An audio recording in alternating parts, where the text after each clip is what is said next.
Hello students, હું છું હિરણ રાજગુરુ અને આજે આપણે જોવાનું છે બીકોમ સેમ 4નું જે કોસ્ટ અકાઉન્ટિંગ 2 એમાં આજે આપણે યુનિટ નંબર 3 જે કરાર પડતર પદ્ધતિ છે એ જોઈ રહ્યા છીએ। આજે આપણે એમાં ક્વેશ્ચન નંબર 3 જે એપ્રિલ 2025માં સૌરાષ્ટ્ર યુનિવર્સિટીમાં દાખલો પૂછાઈ ગયો છે એ છે। આમ બેઝિક છે, બરોબર છે। આપણે 3 કરાર ખાતા બનાવવાના છે। શું કહેવા માગે છે તો કે યોગેશ પાસે 37,50,000નો કરાર છે। તેણે વખતો વખત પ્રમાણિત કામના 90% રોકડ મળે છે। આ કરારને લગતી વિગતો નીચે મુજબ છે। વિગત 31/3/2023, 24 અને 25 3 વિગતો આપણને આપી છે। એમાં મળેલ રોકડ, માલસામાન, પ્રત્યક્ષ મજૂરી, પ્રત્યક્ષ ખર્ચા, પરોક્ષ ખર્ચા, બિન પ્રમાણિત કામ, મોકલેલ યંત્ર અને દરેક વર્ષના અંતે યંત્રની કિંમત, બરાબર। આટલી વસ્તુ આપણને આપી છે અને આપણને એમ કીધું છે કે ભાઈ કરાર ખાતા તૈયાર કરો। તો આપણે 3 કરાર ખાતા તૈયાર કરવાના છે, 23નું, 24નું અને 25નું। તો ઓલરેડી મેં કરી લીધા છે, બરાબર છે, કરાર ખાતા તૈયાર। આ 23નું કરાર ખાતું, 24નું કરાર ખાતું અને 25નું કરાર ખાતું। કરાર ખાતાના રૂલ ને બધું ઇન્ટ્રોડક્શનનો વિડીયો છે આપણે ચેપ્ટરનો ડિસ્ક્રિપ્શનમાં તમને લિંક મળી જશે, બરાબર છે, ફૂલ્લી ચેપ્ટર પ્લેલિસ્ટની। જો ના જોયું હોય તો પહેલાં જોઈ લેજો, જેથી કરીને બધા રૂલ તમને છે એ ખબર પડી જાય। દાખલો સ્ટાર્ટ કરીને સૌપ્રથમ આપણે કરાર ખાતામાં ઉધાર અને જમા બાકી। હવે કરાર ખાતામાં આપણે સૌપ્રથમ એક એક વસ્તુ 2023ની જોતા જાય અને કરાર ખાતામાં જ્યાં આવે ત્યાં લખતા જાય।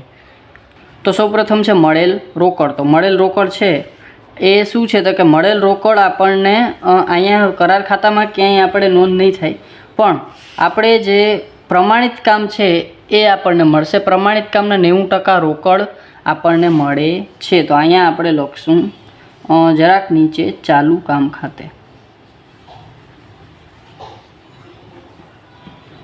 બરાબર। હવે એમાં આપણે પહેલાં લખશું પ્રમાણિત કામ। પ્રમાણિત કામ શું કીધું છે તો કે પ્રમાણિત કામ એની એમ કીધું છે કે વખતો વખત જે પ્રમાણિત કામના 90% છે એ શું મળે છે, રોકડ મળે છે। એટલે આ હશે ને એ પ્રમાણિત કામના 90% હશે, બરાબર। તો અહીંયા આપણે 90% આપણને કેટલું મળે છે તો કે 90% આપણને મળે છે 7,87,500। તો 100% પ્રમાણિત કામ આપણે કેટલું હશે, બરાબર। આપણે ત્રિરાશિ મૂકી દઈએ તો 7,87,000 ગુણ્યા 100 ભાગ્યા 90 તો આવી જશે 8,75,000 આપણું પ્રમાણિત કામ। તો અહીંયા આવશે 8,75,000 આપણું પ્રમાણિત કામ। આગળ વધીએ, પછી આપ્યું છે માલ સામાન। તો માલ સામાન છે 4,50,000નો। તો અહીંયા આપણે માલ સામાન લખી નાખશું। આપણો ખર્ચ છે એટલે ઉધાર બાજુ 4,50,000। પછી છે પ્રત્યક્ષ મજૂરી, એ પણ ખર્ચ છે 4,25,000। પ્રત્યક્ષ ખર્ચા 17,500, એ પણ આપણો ખર્ચ છે। પરોક્ષ ખર્ચા એ પણ ખર્ચ છે, એ છે 7,500। અને બિન પ્રમાણિત કામ, બિન પ્રમાણિત કામ આપણને નથી આપ્યું એટલે અહીંયા આપણે લખશું બિન પ્રમાણિત કામ કાંઈ છે નહીં। પછી છે મોકલેલ યંત્ર, તો એ પણ ઉધાર બાજુ આવશે। મોકલેલ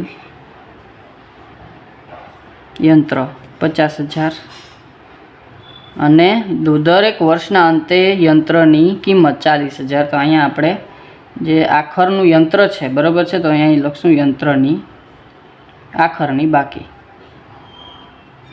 બરાબર। એ પણ આપણે ચાલુ કામ ખાતે લઈ જશું 40,000, બરાબર છે। ચાલો, આ સિવાય બીજું કાંઈ આપણને આપેલું નથી। આ વર્ષની વિગત માત્ર આટલી જ છે, બરાબર છે। તો હવે આપણે શું કરશું તો કે પહેલાં આપણે ચાલુ કામ ખાતે ટોટલ 8,75,000 પ્લસ 40,000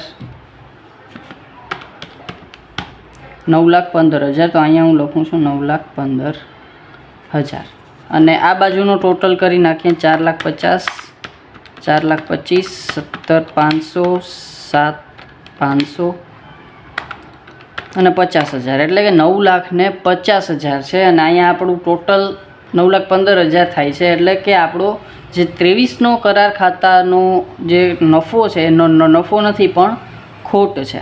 તો અહીંયા આપણે ટોટલ લખશું 9,50,000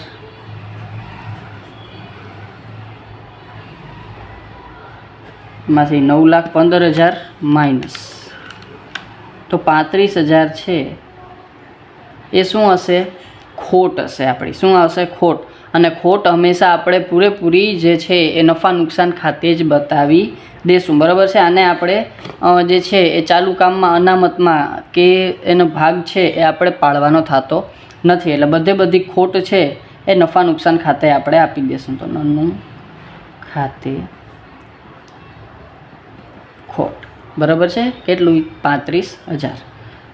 ચાલો આગળ વધીએ. પછી છે 31/3/2024નું આપણે શું બનાવવાનું છે? કરાર ખાતું. તો પહેલાં આપણે ચાલુ કામની બાકી આપણે ક્યાં લઈ જઈશું? કરાર ખાતે, બરાબર છે. તો અહીંયા આપણે લખશું, શું લખશું? તો કે બાકી આગળ લાવ્યા. કેટલી હતી બાકી? તો કે 9,15,000. 9,15,000. હવે 24ની બાકીની વાત કરી લઈએ. બાકી બધું શું છે? તો કે 25,42,500 મળેલી રોકડ છે, બરાબર. તો વળી પાછું આપણે 90% રોકડ મળે છે કેના? તો કે પ્રમાણિત કામના. તો અહીંયા આપણને પ્રમાણિત કામ મળી જશે.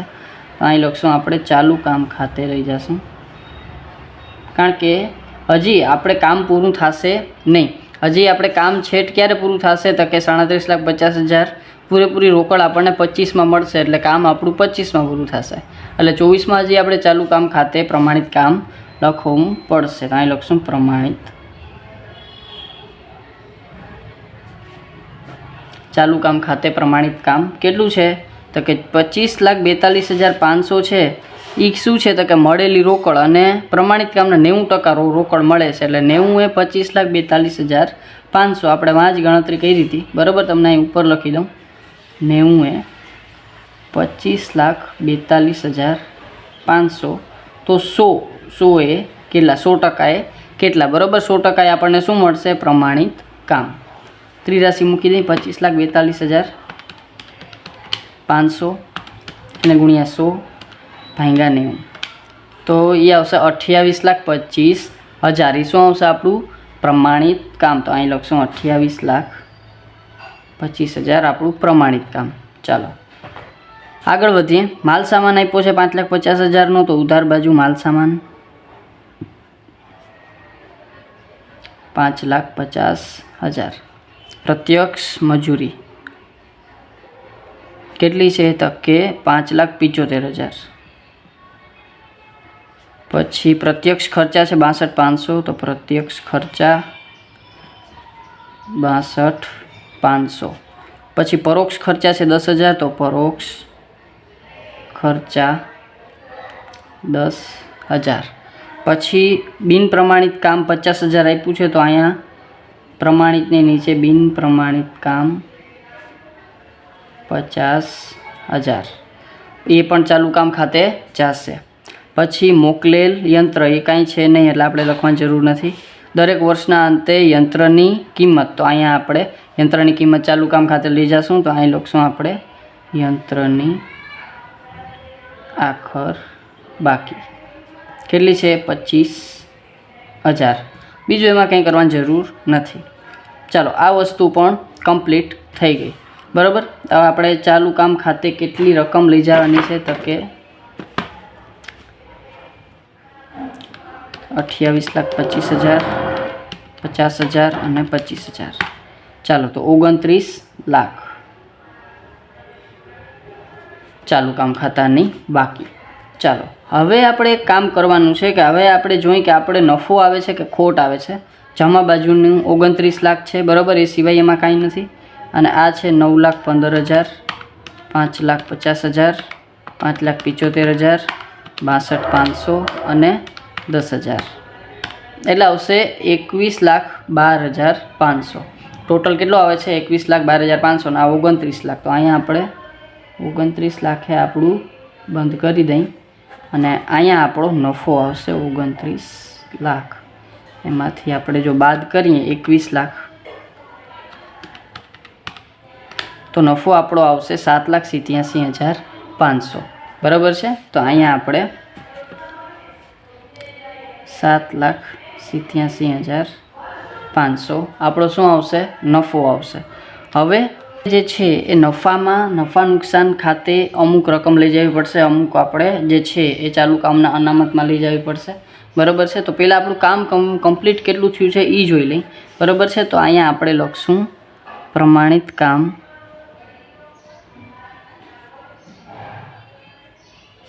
ટકાવારી. કેની સાથે? તો કે આપણે કેટલું આપણે ટોટલ આપણે કેટલો આપણો કરાર હતો? તો કે કરાર સામે આપણું જે છે એ 37,50,000નો આપણો કરાર છે અને એમાંથી આપણે કામ કેટલું કર્યું છે. બરાબર. તો એ આપણે જોઈ લઈએ. બરાબર. તો પ્રમાણિત કામની પહેલાં ટકાવારી લઈ લઈએ. તો પ્રમાણિત કામ કેટલું છે? તો કે પ્રમાણિત કામ છે આપણું 28,25,000.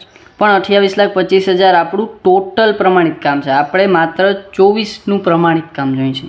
બરાબર છે. 24નું જ પ્રમાણિત કામ જોઈએ છે. તો આપણે અહીંયા પ્રમાણિત કામ હતું 28,25,000 અને આ સિવાય આપણું પ્રમાણિત કામ જે ગયા વર્ષે થયું હતું એ હતું આપણું 8,75,000. બરાબર. તો એ આપણે માઇનસ કરી નાખીએ. તો પ્રમાણિત કામ થઈ જશે આપણું ચાલુ વર્ષનું. બરાબર. 19,50,000. તો પ્રમાણિત કામ 19,50,000 અને એના છેદમાં આપણી કુલ કરાર કિંમત. કુલ કરાર કિંમત કેટલી છે આપણી પાસે? તો કે 37,50,000. તો આપણું કેટલું કામ કમ્પ્લીટ થયું હશે? અને ટકાવારી છે એટલે એને ગુણ્યા 100. 19,50,000 ભાગ્યા 37,50,000 એને ગુણ્યા 100 એટલે કે 52% આપણું કામ છે એ શું છે? કમ્પ્લીટ થયું હશે. એટલે કે હવે આપણા રૂલ પ્રમાણે આપણે શું કરવું પડશે? તો કે અડધી જે છે એ 25%થી ઓછું હોય તો બધું આપણે જે છે એ અનામત તરીકે લઈ જવું પડે. જો 25%થી 75% સુધી આપણું કામ થયું હોય, બરાબર છે, તો તમારે છે એ અડધું ક્યાં લઈ જવું પડે? તો કે નફા નુકસાનમાં અને અડધું છે એ અનામત તરીકે ચાલુ કામના. બરાબર. અને જો 75%થી વધારે થયું હોય તો તમારે બધો નફો ક્યાં લઈ જવાનો? નફા નુકસાન ખાતે. બરાબર છે. તો આ તો આપણો રૂલ છે જ. તો 52% જેટલું કામ થયું છે તો આપણે 2/3 રોકડના ધોરણે જે નફો છે એ નફા નુકસાનમાં લઈ જવો પડશે. તો અહીં લખશું આપણે નફા નુકસાન ખાતે લઈ જવાની રકમ. બરાબર. હવે એનું સૂત્ર શું છે? તો કે નફો એને ગુણ્યા 2/3 એને ગુણ્યા શું? તો કે નફાની આપણે જે છે એ 2/3 નફાનું ધોરણ જે રોકડના ધોરણે લઈ જવાની છે. બરાબર છે. એટલે કે કેટલા ટકા રોકડ આપણને મળે છે. બરાબર. તો અહીંયા આપણને કીધું છે કે ભાઈ પ્રમાણિત કામના 90% રોકડ છે એ મળે છે. તો એના ગુણ્યા મળેલ રોકડ એના છેદમાં પ્રમાણિત કામ. અથવા આ ના કરવું હોય તો તમે છે એ આના સિવાય કેટલા ટકા? તો કે 90% રોકડ કે કહી દીધું છે તો 90/100 પણ લઈ શકો છો.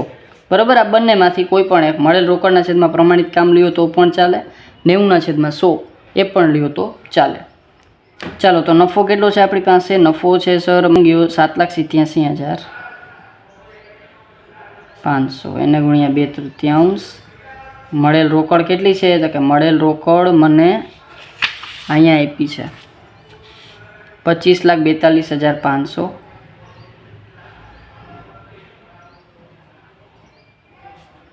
અને પ્રમાણિત કામ કેટલું છે? તો કે પ્રમાણિત કામ મારી પાસે હતું 28,25,000. બરાબર. અહીંયા જ પ્રમાણિત કામ મેં લઈ લીધું છે. બરાબર. ટોટલ રોકડ લીધી છે અને ટોટલ જ પ્રમાણિત કામ લીધું છે. બરાબર છે. જો આપણે આ બેને ડિવાઈડ કરીએ તો એટલે કે 25,42,500 છેદમાં 28,25,000 એને ગુણ્યા 100 કરો એટલે 90% આવી જાય. બરાબર. 0.9 આવી જાય. બરાબર. તમે બંનેમાંથી ગમે એ કરી શકો. ડાયરેક્ટ આ મૂકી દો તો પણ ચાલે. હવે આપણે જે છે એ 0.9 આવી ગયું એ તમને ખબર પડી ગઈ. એટલે કે 7,87,500 ગુણ્યા 2/3 એને ગુણ્યા કેટલા? તો કે આ એક આપણે કર્યું હતું 0.9 આવ્યું હતું એટલે એને ગુણ્યા 0.9 એટલે 4,72,500. આ શું આવ્યું તો કે આપણે નફા નુકસાન ખાતે લઈ જવાની રકમ 4,72,500. તો અહીં લખશું આપણે નફા નુકસાન ખાતે નફો કેટલો છે 4,72,500. બરાબર. આ સોરી ઇનર કોલમમાં લખી નાખીએ 4,72,500 અને બાકીનું તકે ચાલુ કામ ખાતે અનામત.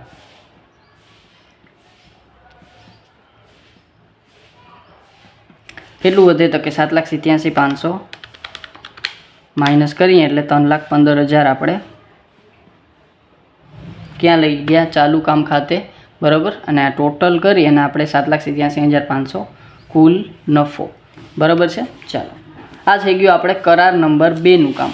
પછી આપણે જે છે એ ત્રીજું કરાર ખાતું. બરાબર. ત્રીજા વર્ષનું કરાર ખાતું. આ વખતે કરાર જે છે એ પૂરો થઈ જાય છે. બરાબર. બધી રકમ છે એ આપણે મળી જાય છે. પહેલાં આપણે બાકી આગળ લાવ્યાનું કામ કરી લઈએ. બાકી આગળ લાવ્યા કેટલી આવી બાકી આગળ લાવ્યા તો કે 29 લાખ. તો અહીંયા આપણે લખશું ઇનર કોલમમાં 29 લાખ. બરાબર. આ ચાલુ કામની બાકી. પણ ચાલુ કામની બાકી 29 લાખ છે, પણ અહીંયાથી થોડુંક આપણે અનામત લઈ જઈએ છીએ. તો આ અનામત આપણે બાદ કરવું પડશે. તો બાદ કરશું અનામત. કેટલું લઈ ગયા હતા તો કે 3,15,000. તો 29 લાખમાંથી 3,15,000 માઇનસ કરીએ એટલે આવશે 25,85,000. તો અહીંયા આવશે 25,85,000.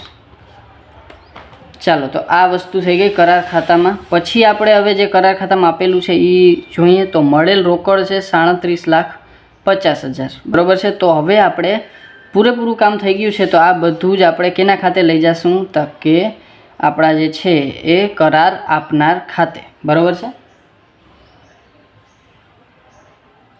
તો અહીં લખશું આપણે કરાર આપનાર ખાતે કરાર કિંમત. બરાબર છે. બધી 37,50,000 કામ પૂરું થઈ ગયું છે એટલે 37,50,000 આપણે એના ખાતે લઈ જઈશું. પછી છે માલ સામાન. ચાલો તો ખર્ચની વાત કરી લઈએ. તો અહીં લખશું માલ સામાન 3,15,000. પછી મજૂરી 4,25,000. પછી પ્રત્યક્ષ ખર્ચા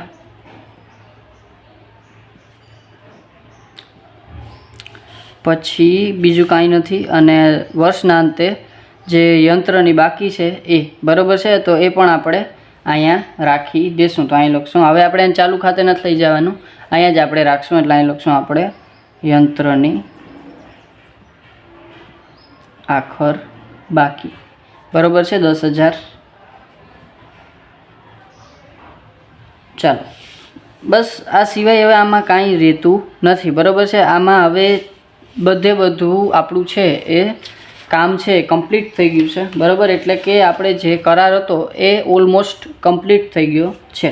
બરાબર છે. ઓલમોસ્ટ એટલે બધો પૂરો થઈ ગયો છે. તો હવે આપણે માત્ર નફો લેવાનો છે. એટલે નફાને બીજે ક્યાંય નહીં, ડાયરેક્ટ નફા નુકસાન ખાતે જેટલો આવે એટલો આપણે લેવાનો થશે. અહીં લખશું આપણે 37,60,000. 37,60,000. બરાબર. ટોટલ કર્યો આપણે 37,50,000 + 10 એમાં 25,85,000 પ્લસ 3,15,000 પ્લસ 4,25,000 પ્લસ 22,500 એટલે એ આવશે 33,47,500. એમાંથી 37,60,000 માઇનસ એટલે એ આવશે 4,12,500.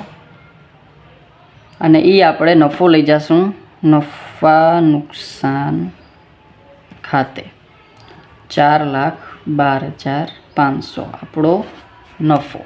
બરાબર છે.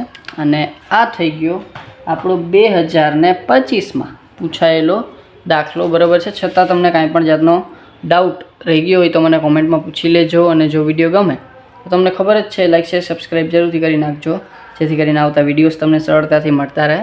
Thank you.